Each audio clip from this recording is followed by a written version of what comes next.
नमस्कार दोस्तों, आज पब्लिक वेब की टीम पहुंच चुकी है दरियाबाद विधानसभा क्षेत्र के इमलिया चौराहे पर। हमारे साथ यहां पर कुछ ग्रामीण हैं, उनसे जानेंगे क्या है आगामी चुनावी मुद्दा, किस बात को लेकर वो करेंगे अपना वोट। ये बताइए, बीजेपी के धार्मिक ध्रुवीकरण के फार्मूले और विपक्ष के जातीय गोलबंदी में से इस चुनाव में क्या प्रभावी होगा? देखिए, ऐसा है कि उत्तर प्रदेश में सब लोग पीठ पीछे ही कहते हैं कि ये पार्टी जातिवाद है या कोई भी पार्टी के बारे में, लेकिन खुले मंच से हर पार्टी सबके साथ है और सभी वर्ग के लोगों को साथ को चलती है। तो यूपी में ये जो गोलबंदी है जातिगत, ये नहीं चलेगी। बीजेपी के धार्मिक ध्रुवीकरण के फार्मूले और विपक्ष के जातीय गोलबंदी में से इस चुनाव में क्या प्रभावी होगा?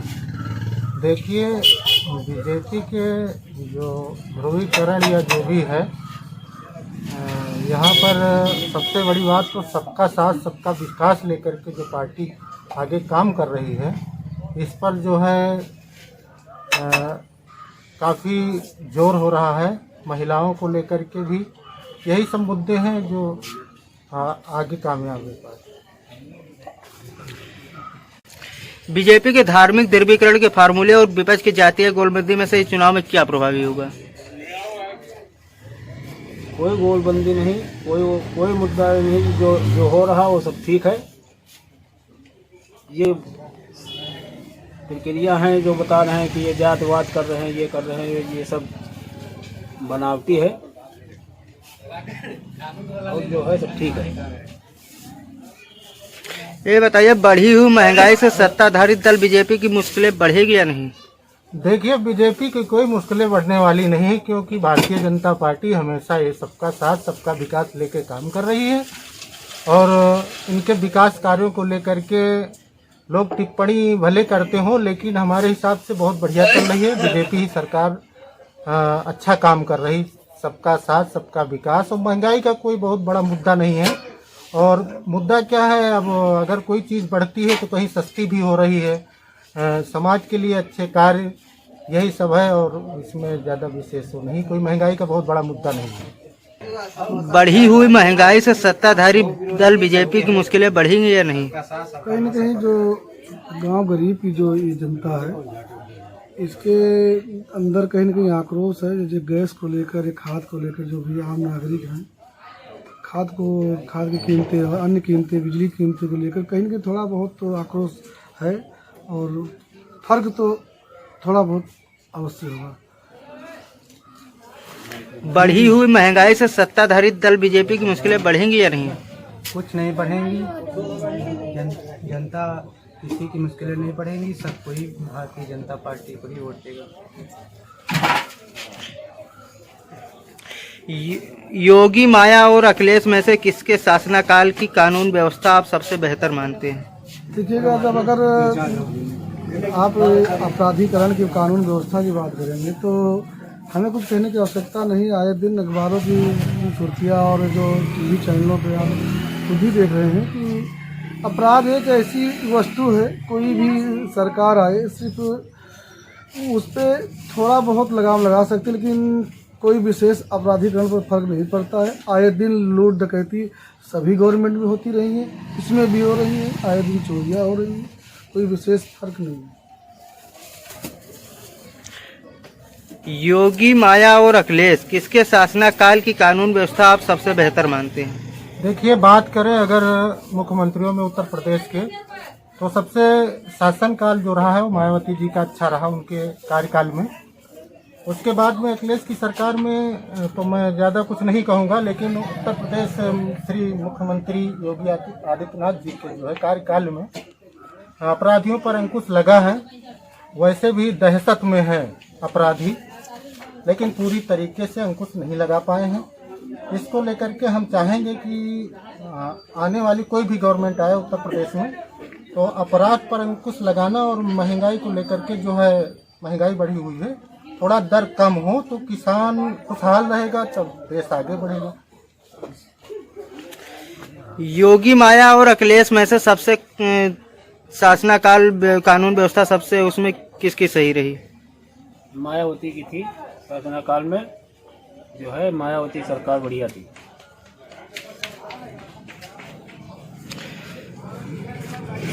योगी, माया और अखिलेश में से किसके शासनकाल में कानून व्यवस्था आप सबसे बेहतर मानते हैं? मायावती के शासनकाल में अधिकारी अच्छे थे और ठीक थे। कोरोना महामारी के दौरान सरकार की मदद लोगों के लिए काफी थी या सरकार कहीं चूक गई? कोरोना काल कोई एक प्रदेश या एक देश की महामारी नहीं थी, पूरे विश्व की थी। और आवागमन में जो भी लोग गांव गरीब से प्रदेश में थे, उनके आवागमन वाली जगह पर सरकार फेल थी। अन्य जगह जैसे टीकाकरण है, अन्य सुविधाएं वो ठीक से। आप बताइए, कोरोना की महामारी के दौरान सरकार की मदद लोगों के लिए काफी थी या सरकार कहीं चूक गई? कोरोना काल में सरकार की काफ़ी थी अच्छी। कोरोना काल में जो सरकार ने बहुत से काम किए जो सराहनीय थे। कोरोना महामारी के दौरान सरकार की मदद लोगों के लिए काफी थी या सरकार कहीं चूक गई? देखिए, कहीं तक बात करें तो भारतीय जनता पार्टी, ये कोरोना कोई उत्तर प्रदेश में ही नहीं था, पूरे विश्व की बात है। और माननीय हमारे देश के प्रधानमंत्री श्री नरेंद्र मोदी जी ने जो है इस पर बहुत मेहनत की और सरकार पूरी तरह से हमारे हिसाब से तो अच्छा काम कोरोना काल में रहा। गरीबों के लिए राशन और जो है टीकाकरण की सुविधाएं ठीक थी। और आवागमन में कुछ सरकार जो है जैसे बाहर के प्रवासी मजदूरों के लिए दिक्कतें आई सामने। ये बताइए, सरकार की कौन सी मदद की बात लोगों को याद है या सरकार का कहाँ आप इस मामले में फेल मानते हैं? देखिए, बात करें सरकार के जो कोरोना काल से लेकर के गाइडलाइन थी, उसमें कुछ काम ऐसे रहे जिसमें सरकार फेल भी थी और कुछ कार्य जो उनके थे उत्तर प्रदेश भारतीय जनता पार्टी के सराहनीय भी थे। पूरी तरह से कोई भी सरकार की कौन सी मदद की बात लोगों को याद है या सरकार को आप इस मामले में कहाँ फेल मानते हैं?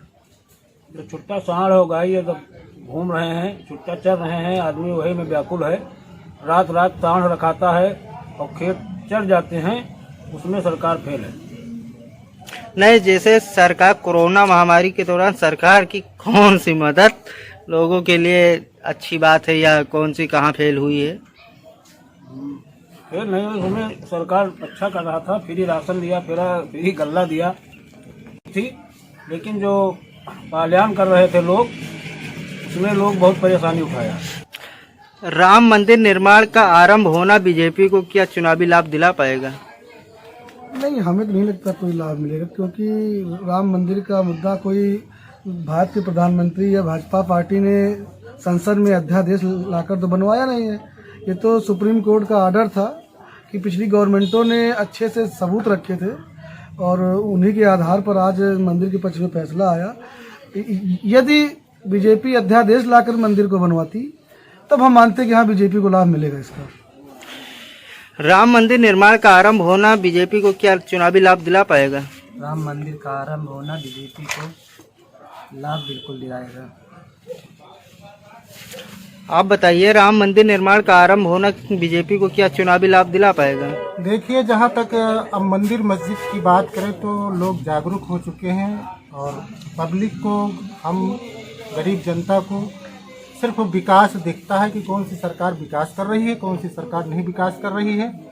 और हम खाली जो है विकास को लेकर के, काम को लेकर के कोई भी सरकार है तो उस पर जो है हम जानते हैं कि सरकार बाकी कोई मुद्दा बहुत बड़ा राम मंदिर का नहीं है, इस पर कोई विशेष लाभ नहीं।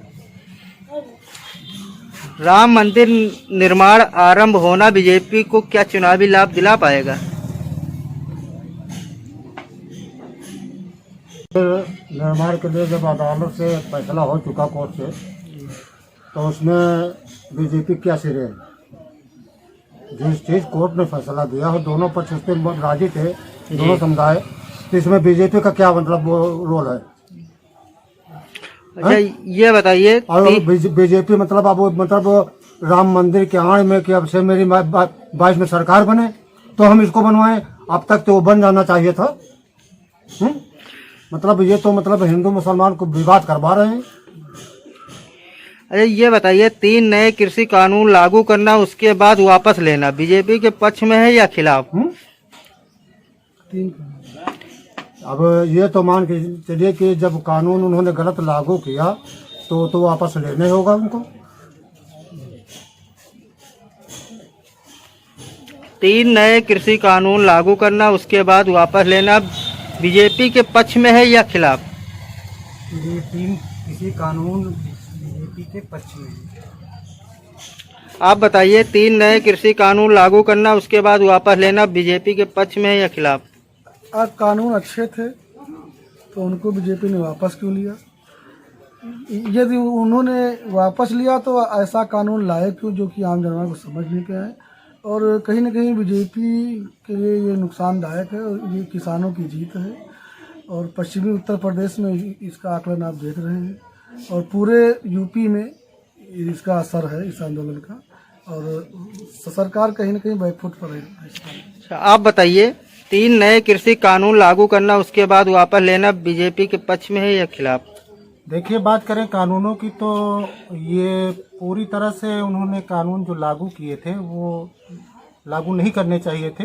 इसका असर उनको देखने को मिलेगा। और जो है ये वापस जो लेना पड़ा, ये किसान कितने दिनों तक धरना देते रहे वहाँ दिल्ली बॉर्डर पे, और इनको लेना इसलिए पड़ा किसान नाराज हो जाएगा। ये फैसले गलत थे। अच्छा, एक सवाल आपसे और है, आवारा पशुओं से परेशानी में किसान किसे दोषी मानते हैं? देखिए, जो आवारा पशु खेतों को चर जा रहे हैं, किसान रातों दिन लिए लाठी रखा रहा है, अपने खेतों को देख रहा है, इसमें तो हम ये जानते हैं कि कहीं तक जो है ज़्यादा से ज़्यादा और कहीं कम से कम में सरकार को इस पर एक कोई कानून बनाना चाहिए कि हर किसान 1-2 गाय पाले। इसको सख्ती से पालन करवाना चाहिए। जो गौशाला और जो भी पैसा बजट आ रहा है सरकार का, ये लोग खाए जा रहे हैं, ये कहीं ना कोई गौशाला पे काम हो रहा है, गायें मर रही हैं। ये सब बहुत दिक्कत की बात है किसानों के लिए। इस पे सरकार फेल है पूरी तरह। आप बताइए, आवारा पशुओं से परेशानी में किसान किसे दोषी मानते हैं? तो कहीं ना कहीं गवर्नमेंट के साथ साथ किसान भी दोषी है, क्योंकि आवारा पशु जिस प्रकार से आदमियों की गणना विकास खंड में होती है उसी प्रकार से पशु विभाग में भी पशुओं की गणना होती है। फला व्यक्ति के पास इतने जानवर हैं, तो सरकार को उस रिकॉर्ड के अनुसार चेक करना चाहिए कि इस व्यक्ति के पास 3 जानवर थे तो एक कहाँ गया, और इस पर अमल होना चाहिए। आपसे यही सवाल है, बिना आवारा पशुओं से परेशानी में किसान किसे दोषी मानते हैं? आवारा पशुओं की दोषी जो हैं, अधिकारी को जरा ध्यान देना चाहिए और आवारा पशुओं को गौशाला तक पकड़ बंद कर देना चाहिए। आपसे भी यही सवाल है, आवारा पशुओं से परेशानी में किसान किसे दोषी मानते हैं? किसान तो दोषी सरकार को मानेगा और किसको मानेगा, क्योंकि उन्होंने मतलब प्रतिबंध लगा दिया, उसका इंतजाम कोई नहीं है। हाँ, गौशाले के अंदर भी मतलब गौएं मर रही हैं, गौशाले के अंदर गौएं मर रही हैं। 1 लाख रुपए का बजट दिखा रहे हैं, जानवर के आगे सूखा पैरा नहीं नसीब हो रहा है। अच्छा, एक सवाल आपसे और है, बिना भेदभाव अनाज, एलपीजी और मकान देने के दावे के साथ बीजेपी सबका साथ सबका विकास विश्वास जीतने में कितना पास हुई और कितना फेल हुई? वो तो सही है, तो उन्होंने कहा कि हम सबका साथ सबका विकास करेंगे। वो तो एक जगह बात है, लेकिन एक काम उन्होंने अच्छा करके 10 काम अगर बुरे कर रहे हैं तो क्या ये उनके किसान के हक में है या मजदूर के हक में अच्छा है? आप बताइए, बिना भेदभाव अनाज, एलपीजी और मकान के देने के साथ बीजेपी सरकार विकास और विश्वास जीतने में पास हुई या फेल? जी, सबका साथ सबका विकास में सरकार पूरी तरह पास है और उसका मैं सहमत हूँ। आप बताइए, बिना भेदभाव अनाज, एलपीजी और मकान के दावे के साथ बीजेपी सबका साथ और सबका विश्वास में पास हुई या फेल? तो कहीं ना कहीं बराबर का मामला है, क्योंकि अगर गैस हर व्यक्ति तक की पहुंच में हुई है, गैस सिलेंडर चूल्हे, तो उसकी कीमतें भी जितनी गैस सिलेंडर उसकी पहुंच में हुई है उससे कहीं ज़्यादा कीमतें उसकी पहुंच से बाहर हो गई हैं। तो कोई विशेष उसका लाभ आम जनता को मिलता है। और रही बात राशन की, तो राशन तो खाद्य अधिनियम 2013 के तहत कांग्रेस की देन है और उसी के अधिनियम के तहत हम लोगों को राशन मिल रहा है, कोई विशेष बात नहीं है। आप बताइए, कांग्रेस के जमाने में कहाँ गए? बिना भेदभाव अनाज, एलपीजी और मकान देने के साथ बीजेपी सबका साथ और सबका विश्वास में पास हुई या फेल? देखिए, अगर इस पर बात करें तो सरकार पूरी तरह से पास है, क्योंकि काफ़ी महिलाएं गांव की थी जिनको चूल्हे तक जलाना नहीं आता था, सिलेंडर से खाना बनाना नहीं आता था। आज ये मोदी सरकार, भारतीय जनता पार्टी की देन है, जो घर घर सिलेंडर और चूल्हे पहुँचे। महिलाएं रोटी बनाना सीख गईं और गैस से नहीं डरती थी कि क्या बताएं कहीं आग न लग जाए। तो पूरी तरह से हम ये मानते हैं कि राशन भी गरीबों तक पहुंच रहा है, बिजली पहुंच रही है, सरकार पूरी तरह पास। अच्छा, एक सवाल और आपसे, दलगत राजनीति से हटकर बात करें तो सभी पार्टियों गत राजनीति से हटकर बात करें तो दरियाबाद के सभी प्रत्याशियों में से सबसे मजबूत प्रत्याशी कौन माना जाता है? सतीश शर्मा है, भारतीय जनता पार्टी सतीश शर्मा। आप बताइए, दलगत राजनीति से हटकर अगर बात किया जाए, दरियाबाद विधानसभा में सबसे मजबूत प्रत्याशी कौन माना जाता है? लरबिन सिंह गोप सपा। आप बताइए, दलगत राजनीति से हटकर अगर बात की जाए तो सभी पार्टियों में से सबसे मजबूत पार्टी दरियाबाद विधानसभा में कौन माना जाता है? अगर इस समय वर्तमान स्थिति में देखी जाए तो किसी को ना आप विजेता घोषित कर सकते हैं ना किसी को हारा, क्योंकि सभी पार्टियां पूरी दमकत से हैं और टक्कर बहुत काटेगी है, कोई भी जीत सकता, चाहे सपा के। राजनीति से हटकर अगर बात की जाए तो सभी पार्टियों में से दरियाबाद विधानसभा में सबसे मजबूत प्रत्याशी कौन है? ये तो अपना स्वार्थ, अपनी पसंद, समझे? ये अपना स्वार्थ और अपनी पसंद है, कोई किसी को पसंद, कोई किसी को पसंद। कुल मिला के न समाजवादी बुरी है, न बीजेपी बुरी। आप बताइए। भारतीय जनता पार्टी सतीश शर्मा।